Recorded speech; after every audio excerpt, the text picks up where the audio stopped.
बोलो जयकारा बोल मेरे श्री गुरु महाराज की जय। श्री परमहंस दयाल जी महाराज की जय। सर्वप्रथम हम अपने इष्ट देव श्री परमहंस दयाल दादा गुरु महाराज जी के श्री चरण कमलों में लाखों करोड़ों बार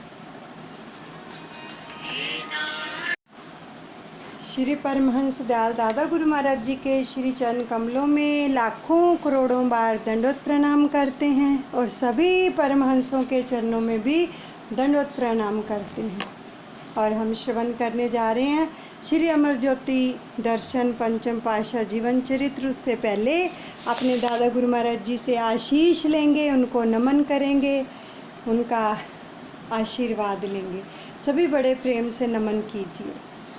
मेरे दादा गुरु महाराज तुमको लाखों प्रणाम, कोटि कोटि प्रणाम। मेरी बिगड़ी बनाने वाले तुमको लाखों प्रणाम जी, कोटि कोटि प्रणाम। अद्वैत का पाठ पढ़ाने वाले तुमको लाखों प्रणाम। भव से पार लगाने वाले तुमको लाखों प्रणाम, कोटि कोटि प्रणाम। मेरे हापू बाबा जी तुमको लाखों प्रणाम। सहित देही उड़ जाने वाले तुमको लाखों प्रणाम, कोटि कोटि प्रणाम। बड़े ही प्रेम से अब श्री वचनों को श्रवण करेंगे। साक्षात विराजमान है इस समय सतगुरुदेव भगवान। पंचम पातशाह सतगुरुदेव भगवान जी के सुंदर स्वरूप के दर्शन करेंगे। आँखों से उनके सुंदर स्वरूप को पी जाओ और कानों से रसपान करेंगे उनके वचनों का और श्वासों से जाप करेंगे शब्द का। लय हो जाओ जब तक भी चलता है पाठ। आगे का प्रसंग। एक बार श्री मौज में आकर आपने फरमाया कि सभी गुरुमुख ट्राली में बैठकर कोरेगांव यानी पूरन धाम में जाकर सेवा करें। तो साय समय तक खुदाई पूरी करनी है। तो उन दिनों वहाँ पर एक खेत में अंगूर लटक रहे थे। कुछ ज़मीन पर मूंगफली उगी हुई थी। जो थोड़ी सी ज़मीन पर पड़ी थी वहाँ पर एक कमरे का स्थान छोड़कर 3-3 फुट गहरे खड्डे खोदने थे। अब ऊपर से 1 फुट तक मिट्टी की सतह डाली हुई थी और नीचे वही पथरीली चट्टानें। अब देखो, श्री आज्ञा पाकर गुरुमुख ट्राली में बैठकर जैसे ही मार्ग में ढलान पर पहुँचे तो सड़क की एक ओर ऊंचाई और दूसरी ओर ढलान होने से वे एक ओर खिसक गए। अब जिससे उन्हें ऐसा लगने लगा कि जैसे ट्रॉली ही यहाँ पलट जाएगी। ऐसे थोड़े से उबड़ खाबड़ स्थान में झकझोले खाते हुए कोरेगांव पहुँचे। आपस में कहने लगे कि मार्ग में ही हम थक कर चकनाचूर हो गए हैं। जैसे तैसे उन्होंने सेवा आरंभ की।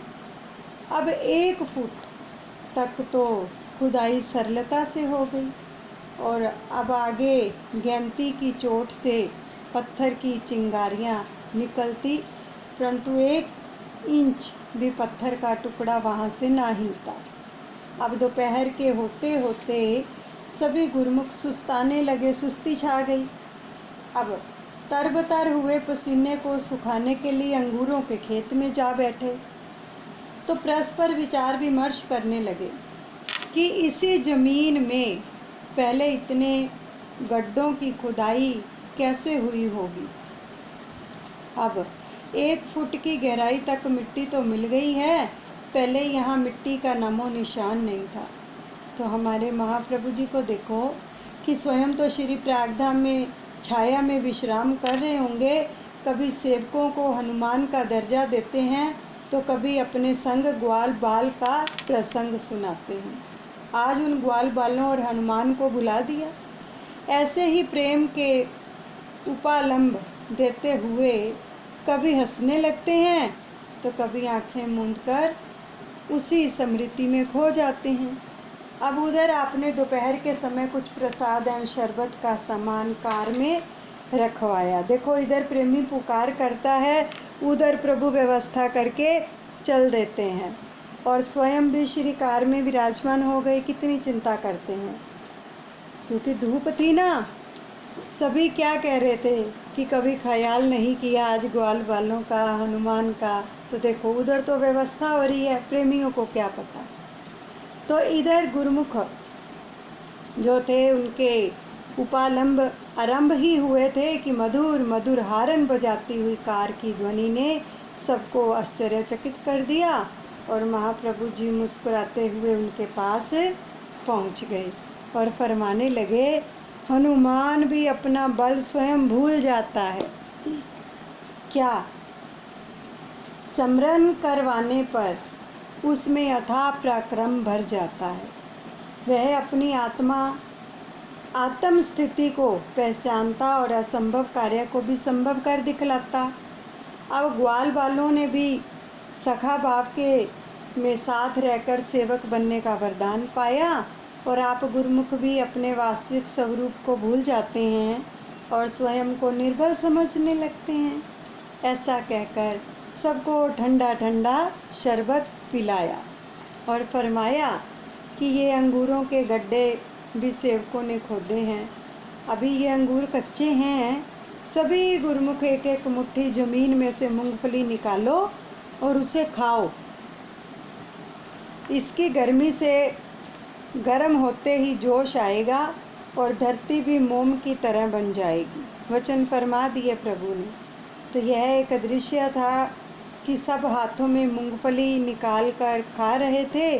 सुस्ती और थकावट काफूर हो चुकी थी। तो आप गड्ढों के समीप आए और एक गड्ढे में झांका और गुरुमुखों को सेवा पर लगाकर श्री प्रयागधाम लौट आए। अब सबने जैसे ही खुदाई करनी आरंभ की तो ऐसे लगा मानो मिट्टी से भी नरम वह जमीन मोम बन चुकी हो। बस फिर क्या था, सभी जोश के साथ जयकारे लगाते हुए जुट गए। देखते ही देखते 4 फुट गहराई साय होने से पहले ही खोदी जा चुकी थी। अब पुनः साय समय जब श्री कार कोरेगांव पहुंची तो गुरुमुख सामान समेटते हुए वापस लौटने की तैयारी कर रहे थे और इस महान आश्चर्यजनक लीला का स्मरण करते हुए हर्षित हो रहे थे। तो नयनाभिराम सुखधाम हृदय सम्राट प्रभु जी को सम्मुख पाकर विनय की कि द्वापर युग की लीलाएं पढ़ी या सुनी जाती हैं, परंतु उन पर कभी विश्वास होता है तो कभी बुद्धि भ्रमित हो जाती है। आपने प्रत्यक्ष इस वास्तविकता को दर्शा दिया कि स्वामी कभी अपने सेवकों को नहीं भुलाते। संतों की वाणियाँ भी यही अनुभव कराती हैं।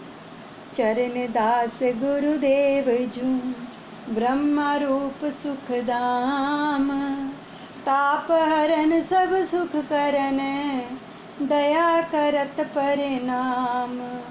नित्य प्रतिबंधन कीजिए, गुरु को शीस नवाए, दया सुखी कर देते हैं, हरि स्वरूप दर्शाए। मेरे गुरुदेव श्री चरणदास जी ब्रह्म स्वरूप सुखों के धाम हैं। जीव के त्रैताप हर कर उसे सुखी कर देते हैं। उनके चरणों में प्रणाम करती हूँ। उन्हें कहा कि नित्य प्रति नमस्कार होकर, नतमस्तक होकर गुरु चरणों में वंदन करती हूँ और वंदना करनी चाहिए। वे सुख प्रदाता भगवान के साकार स्वरूप का दर्शन कराने में समर्थ हैं। आप इसी प्रकार सेवकों को कभी सेवा के सुअवसर प्रदान कर उनकी अंतरात्मा में खुशियों के झरने बहाते तो कभी उन्हें अपने पावन मृदु वचनों का अमृत पिलाते। तो ऐसे ही एक बार आपने सभी गुरुमुखों को अपने समीप बिठाकर अपनी अनमोल वाणी में फरमाया कि गुरुमुखों, आप सब गुरुमुख शरणागत एक ही लक्ष्य के साधक हैं। श्री गुरु दरबार के नियमों और श्री आज्ञा में चलना ही आपका सर्वोपरि धर्म है, जैसा कि संतों की वाणियों में लिखा है। आसन इष्ट उपासना खान पान पहरान, तुलसी जहाँ ये छठ बसे तहाँ मित्रता जान। जहाँ सबका स्थान इष्ट देव और पूजा अर्चना समान हो और खाना पीना पहनना भी एक समान हो, अर्थात इन 6 गुणों में भिन्नता ना हो, वहाँ पर मित्र की भांति सुख और आनंद की अनुभूति होती है। तो इन सब गुणों का जो समावेश महापुरुषों ने आश्रमों पे कर दिया है कि गुरुमुख विचार करें कि सुखी और आनंदमय जीवन किसे कहते हैं। गुरुमुख जब सबसे मधुर भाषण, हार्दिक सौहार्द, मृदुल व्यवहार करते हैं तो वातावरण में अद्भुत प्रेममयी शक्ति सम्माहित हो जाती है। वचनों को पकड़ लो, क्या वचन हो रहे हैं कि जब गुरुमुख मधुर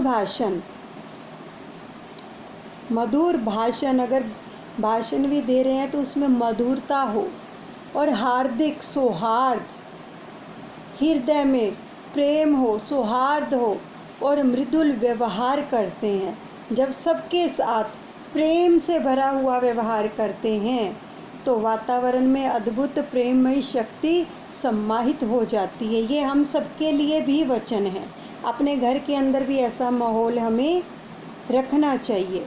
किसी से भी ऊंची वाणी में बात नहीं करनी चाहिए। क्यों? क्योंकि गुरुमुखों के लिए वचन हो रहे हैं। तो हम क्या हैं? हम गुरुमुख हैं।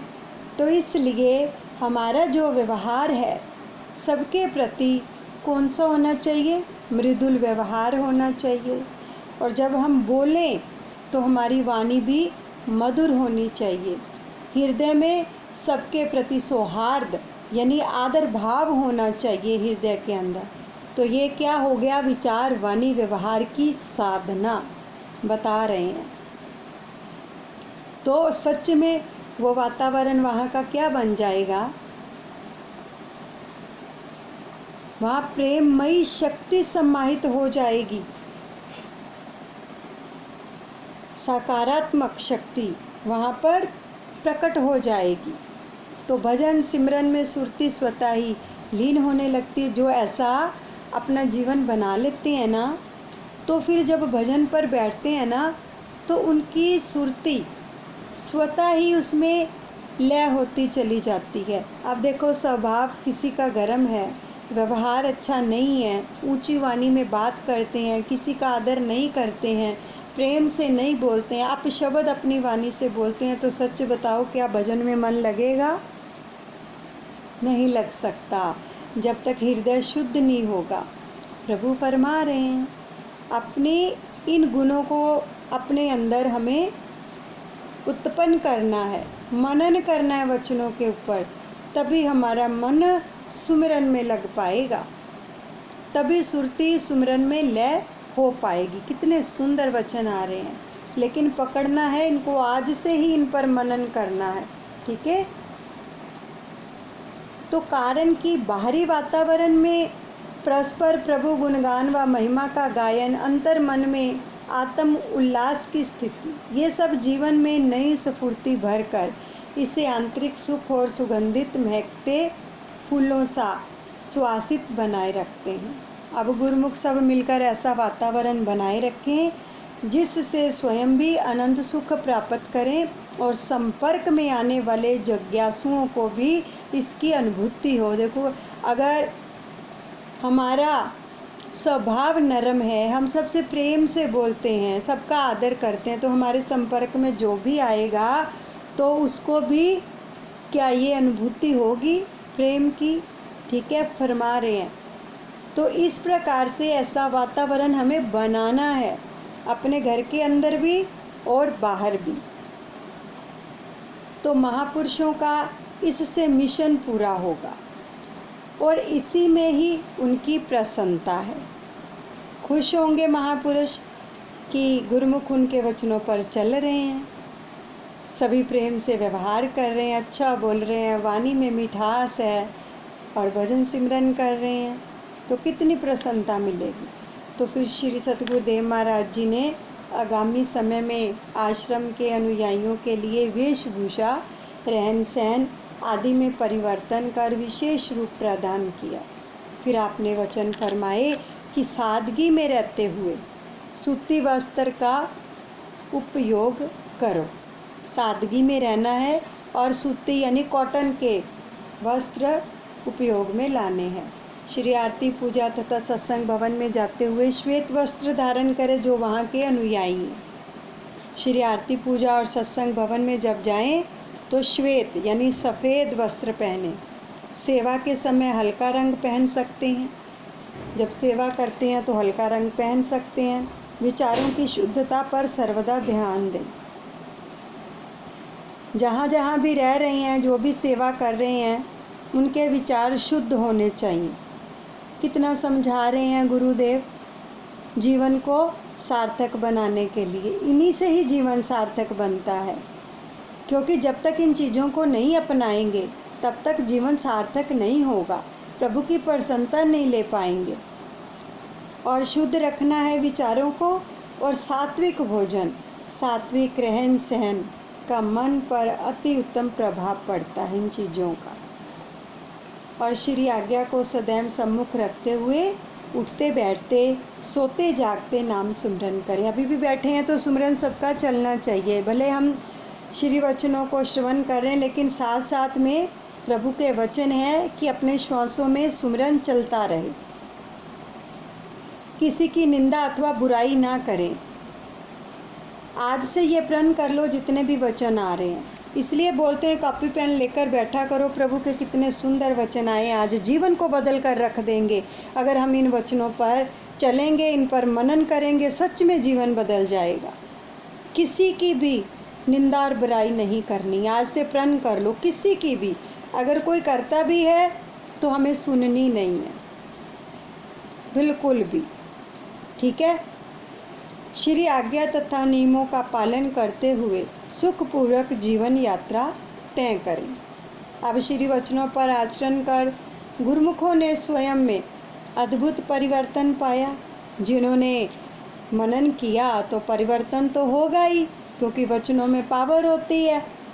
सत्पुरुषों के वचनों में पावर होती है। वचनों को अगर मान लेते हैं, मनन करते हैं तो कायाकल्प हो जाती है जीव की। तो कुछ समय के पश्चात सबने श्री चरणों में विनय की, प्रभु आप हमारे कल्याण हेतु नियम बनाते हैं और श्री वचन फरमाते हैं। आपकी कृपा से श्री आरती पूजा एवं सत्संग भवन आदि में श्वेत वस्त्र पहनकर जाने से मन की प्रवृत्तियां सहज ही निर्मल होकर ध्यान में जुड़ जाती हैं। ये सच्ची बात है। पहरावे के ऊपर बहुत ज़्यादा असर पड़ता है मन के ऊपर। देखो कहीं भी जाओ, जो भी स्थान बने हुए हैं ना, आश्रम है, दर्शन करने जाते हो तीर्थ यात्रा पर, अपने वस्त्र जो है सादे पहन कर जाने चाहिए। इससे मन भी शांत रहता है और मन भजन में भी लगता है। और सचमुच ही बाहरी वातावरण का प्रभाव अंतर मन में जो है पड़ता है, जिसे यह जीव नहीं जान सकता। और आप अपने सेवकों के अवगुणों को ना देखते हुए सदैव कृपा बनाए रखें, ये प्रार्थना की सबने। पर्वों पर आने वाले दर्शनार्थी जिज्ञासु भी जो है स्वतः कह उठते हैं कि यहाँ पर महापुरुषों ने वातावरण एवं गुरुमुखों को ऐसे भक्ति के रंग में रंग दिया है कि स्वयं में भी मन ईश्वर आकर्षित होता है। तो उसके पश्चात दर्शनार्थी संगतों पर भी ऐसा प्रभाव पड़ा कि जब भी श्री प्रयागधाम अथवा श्री अनंतपुर में श्री दर्शन के लिए आते तो सादे वस्त्र ही धारण करते। देख लो कि अगर हम श्री दर्शन करने भी जाएं तो हमारे वस्त्र कैसे होने चाहिए, बिल्कुल सादे। अगर सादे वस्त्र डाल के जाओगे, जब माथा टेकोगे ना श्री हजूरी में, तो देखो कितनी कृपा मिलती है। सच में पंचम पातशाह सतगुरुदेव भगवान जी इतने प्रसन्न होते थे कि जो भी कोई सादगी यानी सादेपन में जाता था, सर पे दुपट्टा है, फुल बाजू का जो है शर्ट डाला हुआ है, सलवार डाली, यानी सिंपल सूट। तो देखो कितनी, क्योंकि वो तीनों लोगों के मालिक हैं, तो उनके सामने सादगी में जाना चाहिए, उनकी कृपा दृष्टि मिलती है। क्योंकि अभिवचन सुने जैसे कपड़े डालेंगे तो फिर मन पर भी प्रभाव ऐसा ही पड़ेगा। तो ये तो एक तीर्थ स्थान है। आश्रमों पर भी जाते हैं तो भड़कीले कपड़े मत डाल के जाएं, सादे कपड़े डाल के जाओ। और इतनी पार्टियां होती हैं, ब्याह शादियां होती हैं, वहाँ डाल के चले जाओ। लेकिन सत्संग के अंदर हमारा मन तभी लगेगा, अभिवचन सुन रहे हैं, सादे वस्त्र डालें, सादा भोजन ग्रहण करें और अपने विचार वाणी व्यवहार को भी साधें, तभी कृपा मिलती है। तो हमें इन वचनों को पकड़ना है और सतगुरु की प्रसन्नता को पाना है। यहीं पर सत्संग को विश्राम देते हैं और अपने दादा गुरु महाराज जी के चरणों में सब अर्पण करते हैं। अनुचित क्षमा करें। बोलो जयकारा बोल मेरे श्री गुरु महाराज की जय। दयालु श्री परमहंस दयाल जी महाराज की जय। तो चलिए अब साधना होने जा रही है, ठीक है।